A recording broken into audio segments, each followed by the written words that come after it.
C'est une partie du défi. J'ai dit un jour à mon personnel, donner naissance à un tigre est une chose, apprendre à le chevaucher en est une autre, n'est-ce pas? Parfois vous le faites démarrer, puis il se retourne et commence à vous donner toutes sortes de problèmes. Ensuite, le temps que vous avez déjà consacré au travail est suffisant. Si vous travaillez déjà 18 heures par jour, c'est à peu près tout. Vous ne pouvez pas travailler beaucoup plus que cela.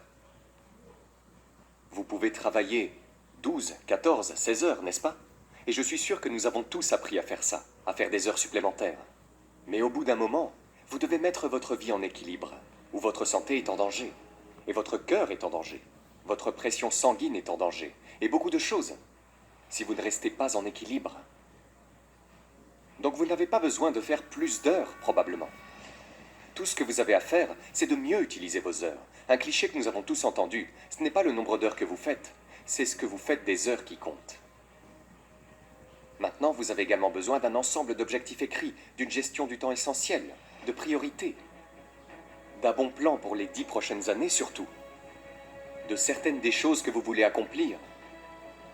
Laissons nos rêves nous tirer à travers nos objectifs, nous soutenir, nous lever tôt, nous garder tard, nous pousser à faire les disciplines, lire les livres, prendre les cours, étudier tout ce qui est nécessaire et une révision constante de vos objectifs. Car c'est ainsi que vous déterminez comment utiliser votre temps, quelles que soient les priorités que vous recherchez. Ensuite, vous avez besoin d'un plan pour atteindre vos objectifs. Et des plans de match sur 6 mois, sur 1 an. Lorsque vous faites des affaires à l'échelle internationale, avec plusieurs sociétés, nous venons de créer notre première société australienne, vous devez avoir des plans de match pour organiser tout cela. Sinon, tout ne sera pas fait, les choses seront oubliées, les impôts ne seront pas payés, les détails ne seront pas réglés. Il faut apprendre à penser sur papier. Et s'il y a une chose majeure à faire passer dans la gestion du temps, c'est bien celle-là. Une autre clé est d'apprendre à séparer les majeurs des mineurs. C'est une priorité. Il faut s'assurer de ne pas passer trop de temps sur des choses mineures. C'est pourquoi vous devez réfléchir sur papier. Mettez votre plan de match sur papier pour vous assurer que vous ne passez pas beaucoup de temps sur des choses mineures. Une petite phrase que j'ai dite, ne confondez pas mouvement et réussite. Ce n'est pas si difficile de s'occuper. Ce que vous devez faire, c'est vérifier ce qui vous occupe. Car il est facile de sortir les poubelles, de réparer la porte moustiquaire, de laver la voiture, d'emmener les enfants à l'école. Je veux dire, c'est facile de rester occupé, n'est-ce pas? La clé est sur quoi? Donc, séparez les majeurs des mineurs. Le prochain élément essentiel de la gestion du temps est la concentration. La préoccupation est fatale, aussi bien sur l'autoroute que dans les affaires. Vous devez garder votre esprit concentré.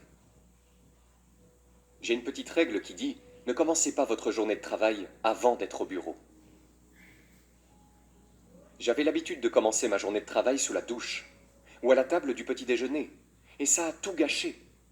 Je suis assis à la table du petit déjeuner, devinez où est mon esprit? Au bureau. J'ai même confondu aller à la plage et essayer de faire un peu de détente. Mais bien sûr, quand je suis au bureau, je pense à la plage. Et quand je suis à la plage, je me dis, je devrais être au bureau. Maintenant, vous voyez que c'est mélangé. Nous avons cité cette petite citation du Reader's Digest lors du séminaire du soir. Où que tu sois, sois là. Si vous êtes à la table du petit déjeuner, soyez-y. Quand vous avez une conversation avec quelqu'un, soyez-y. Quand vous êtes sur le chemin du travail, soyez là. Profitez du trajet. Regardez autour de vous ce qui se passe. Étudiez la nature humaine. Ce qui se passe, vous savez, soyez là.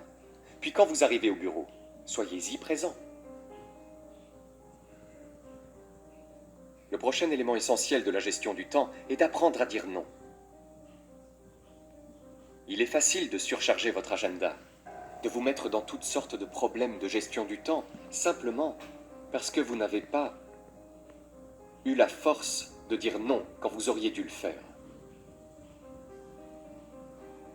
Il est beaucoup plus difficile de dire oui, puis d'essayer de s'en sortir plus tard, de rappeler, de prendre des dispositions, de passer par tout cet embarras. Il vaut mieux dire non que dire oui et devoir se rétracter. Ron Reynolds a une bonne phrase qui dit « Ne laissez pas votre bouche surcharger votre dos ». C'est bien.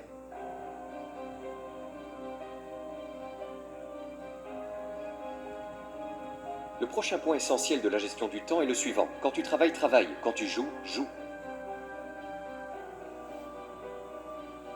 Celle-là, je l'ai apprise à la dure. Tu vois, si tu dois travailler une journée, fais-le toute la journée. Et si tu dois prendre du temps libre, prends tout ton temps libre. Ou prends toute la journée. Si vous devez travailler une journée, travaillez une bonne et longue journée. Si vous devez jouer toute la journée. Soit tu travailles toute la journée, soit tu joues toute la journée. Parce que devinez quoi? Si vous vous arrêtez à 3 heures pour aller jouer, devinez à quoi vous pensez toute la matinée. À vous arrêter à 3 heures. Je veux dire, vous savez, c'est une de ces choses. Il est difficile de se concentrer sur quelque chose et de le rendre productif si vous faites des plans pour faire autre chose. Maintenant, cela dépend en partie de ce que vous faites et de votre horaire de travail, de votre emploi et de votre entreprise, n'est-ce pas? Je comprends cela. Tout ce dont nous allons parler ces 2 jours doit être modifié, contrôlé et adapté à votre situation particulière. Je comprends cela. J'ai un ami constructeur à San José. Il s'appelle Peter Paulson. Peter l'a bien compris. Peter travaille 1 semaine et prend 1 semaine de congé. Donc il a tout arrangé, c'est un constructeur. Maintenant, c'est un peu intelligent. Il travaille 5 jours et prend 9 jours de congé. C'est un peu comme il dit, je travaille 1 semaine, je prends 1 semaine de congé, mais en réalité c'est 5 et 9 jours. Parce que c'est d'abord 5 et puis c'est un week-end, et 5 jours de plus et un autre week-end, n'est-ce pas? Mais ce que Pierre fait pendant les 5 jours, il y met du sien, il travaille. Vous savez, 14-16 heures, presque 24 heures sur 24. Il fait travailler 2 ou 3 secrétaires. Il donne tous les ordres, les comptables, les surintendants, les constructeurs, tout ce qu'il faut pour tout organiser, et travailler 24 heures sur 24 pendant 5 jours. Puis il part, il prend un congé. Maintenant, vous savez, vous n'avez peut-être pas le luxe de pouvoir le faire de cette façon. Mais travaillez juste sur ceci. Quand vous travaillez, travaillez. Quand vous jouez, jouez. D'accord. L'autre point essentiel de la gestion du temps est d'analyser comment vous êtes. Puis de compenser ou de changer. Parfois, vous pouvez rester comme vous êtes si vous prenez d'autres dispositions. Mon personnel a découvert que je suis un mauvais coursier. Ils m'ont dit, Monsieur Rohn, voici un chèque pour Jerry Haynes. Vous serez dans le Nord dans les 2 prochains jours. J'ai dit, oui, pas de problème, donnez-le-moi. Je verrai à ce qu'ils le reçoivent. Devinez la prochaine fois que j'entends parler de ce chèque. Par mes nettoyeurs. Qui disent, Monsieur Rohn, on a trouvé ça. C'est ça? Maintenant, je dis, écoutez, je sais que j'ai merdé cette fois, mais vous savez, la prochaine fois, je m'en assurerai. Vous voyez, mais ça ne marche pas, je ne suis pas doué pour ça. Alors on a une petite règle au bureau qui dit, ne faites jamais une commission au président pour quelqu'un. Ne le faites pas, ça n'arrivera pas.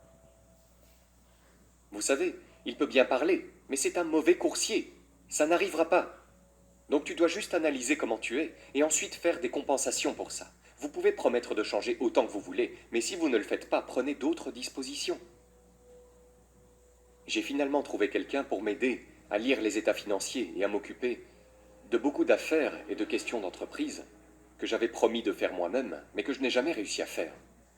Et cela me coûtait terriblement cher pour le fisc et les impôts. Incroyable.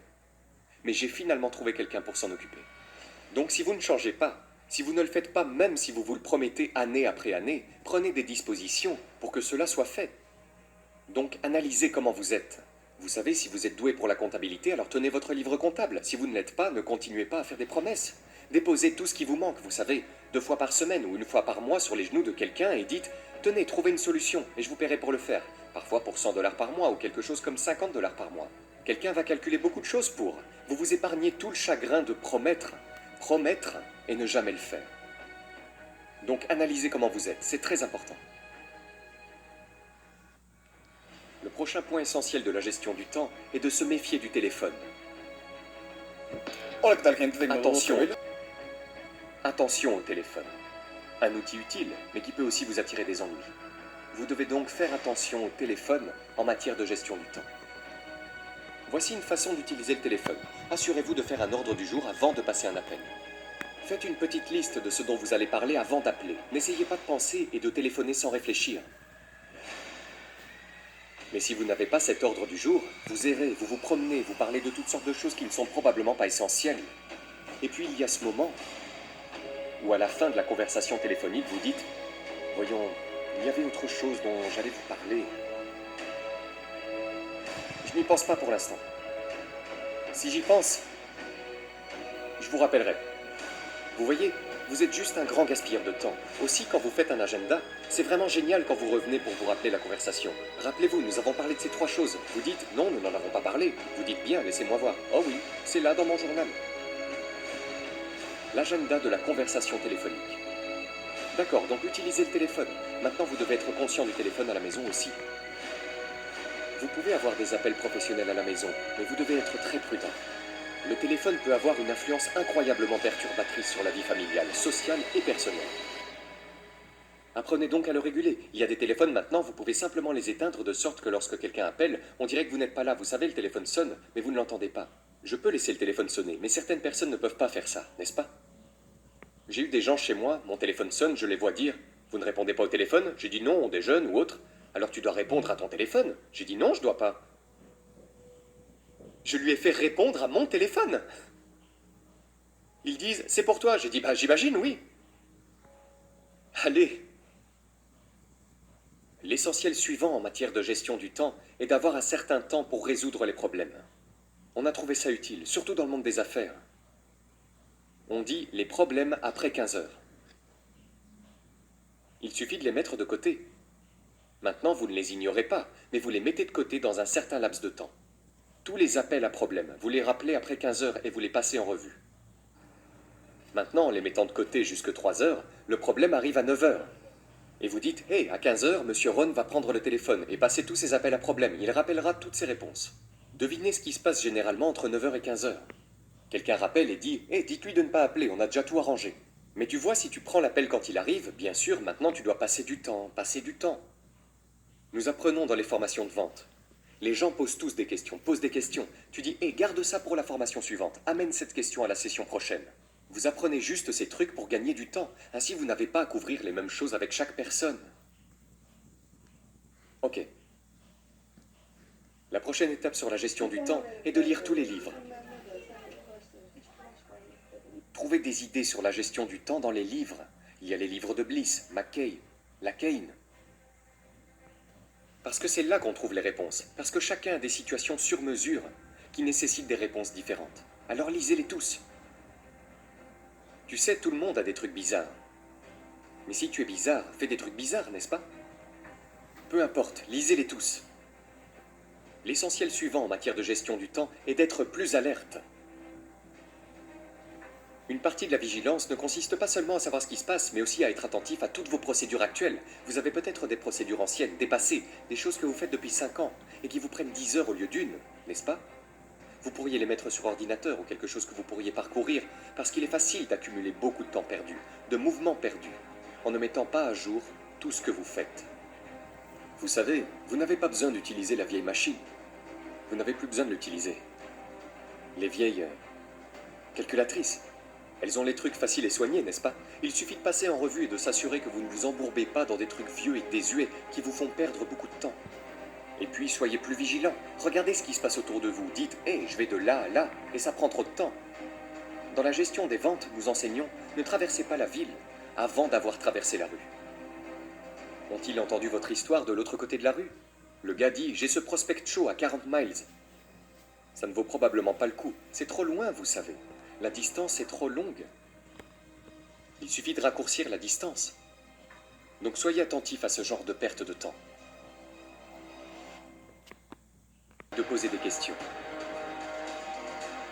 Quand vous êtes prêt à parler à quelqu'un, posez des questions. Cela pourrait vous faire gagner beaucoup de temps. Car il est facile de parler à quelqu'un pendant 1 heure, puis de découvrir que vous vous êtes trompé de sujet. Ou peut-être que vous parlez à la mauvaise personne. Dites, qui êtes-vous? Oh oui, John, j'avais oublié. Vous parlez du problème de quelqu'un d'autre? Non, posez des questions. Alors vous pourrez entrer dans le vif du sujet. Et puis après avoir posé 2 ou 3 questions, posez-en 2 ou 3 autres. Parce que vous pouvez demander à quelqu'un, hé, qu'est-ce qui va pas? Ça va pas bien, qu'est-ce qui va pas? Le gars répond, eh bien, je ne semble pas pouvoir y arriver. Et alors vous continuez, voici comment tu devrais t'y prendre, et ainsi de suite, alors que ce n'est pas vraiment le problème. La plupart des gens, au début, ne révèlent pas le vrai problème. Assurez-vous d'apprendre cela en management. La plupart des gens, au début, ne révèlent pas le vrai problème. Ils révèlent le problème de surface. Parfois, le vrai problème est le problème. Le type dit, j'ai des problèmes à la maison. Oh, c'est pour ça que tu ne sors pas. J'ai parlé de le frapper. Alors que le vrai problème est que quelque chose ne va pas à la maison. Parlons de ça.